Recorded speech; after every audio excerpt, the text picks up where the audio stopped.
എൻ്റെ പൊന്നുമക്കളെ, ഒരു 5 സ്റ്റാർ ഹോട്ടലും ഇത്ര നല്ല ടേസ്റ്റുള്ള ഫുഡ് കിട്ടില്ല കേട്ടോ. ഇനി എത്ര പൈസ കൊടുത്താലും ഇത്ര നല്ലൊരു നൊസ്റ്റാളജിയുള്ളൊരു ഫുഡ് നമുക്ക് കിട്ടത്തില്ല. നമ്മൾ 3-4 ദിവസം മീൻകറി പറ്റിച്ചെടുക്കുന്നുണ്ട്. ലാസ്റ്റ് ആ മീൻകറിയിൽ കുറച്ച് പൊടിയും ഇച്ചിരി ഗ്രേവിയൊക്കെ ആയിട്ട് മീൻകറിക്കുള്ള ആ മീൻ ചട്ടിയിലത്തെ ആ ചോറും കുറച്ച് അവിയലും പിന്നെ നല്ല പുളിയുള്ള മാങ്ങയും ഉണക്കച്ചിമ്മിയും ചക്കക്കുരും വെച്ചൊരു തോരനുണ്ട്, അതും കൂടെ വെക്കണം. എന്നിട്ട് അതിൻ്റെ സൈഡിൽ ഒരു ചെറിയൊരു കണ്ണിമാങ്ങ, ഇപ്പോൾ കണ്ണിമാങ്ങയുടെ സീസണാലോ, അപ്പോൾ ഒരു കണ്ണിമാങ്ങ അച്ചാറും, പിന്നെ അതിൻ്റെ സൈഡിൽ കുറച്ച് ഉണക്കസ്രാവും വറുത്തത്. ഒരു ഭംഗിക്ക് ഇരുന്നോട്ടെ, ഒരു വഴിക്ക് പോകല്ലേ, ഇരുന്നോട്ടെ.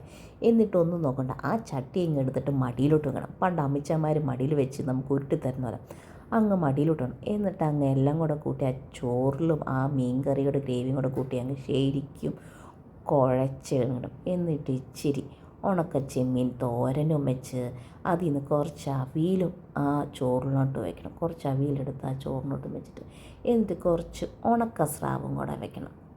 ഒരു ചെറിയൊരു കഷ്ണം ഉണക്കസ്രാവും കൂടെ, വായിൽ കപ്പലോടുക ഉണക്കസ്രാവ്. എന്നിട്ട് കുറച്ച് കണ്ണിമാങ്ങ ചെറിയൊരു പീസ് എടുക്കണം. കണ്ണിമാങ്ങ വെച്ചാൽ സ്ട്രോങ് ആണെന്ന് തോന്നുന്നു. പോട്ടെ. അപ്പോൾ കണ്ണിമാങ്ങയും കൂടെ വെച്ച് എടുത്തിട്ട് ആ ചോറിനകത്ത് വെച്ച് എന്നിട്ട് ഉരുട്ടണം. വെല്ലുരുട്ട. പണ്ട് അമ്മച്ചിമാരൊക്കെ അമ്മമാർ വാരത്തില്ലേ വലിയൊരു ഉരുള, തിന്നടാ മോനെ എന്നങ്ങ് പറഞ്ഞ്. അപ്പോൾ അങ്ങ് ഉരുട്ടണം. ഉരുട്ടി ആ കറി എല്ലാം കൂടെ ഉരുട്ടി ഒരു ഉരുള വായി വെക്കണം.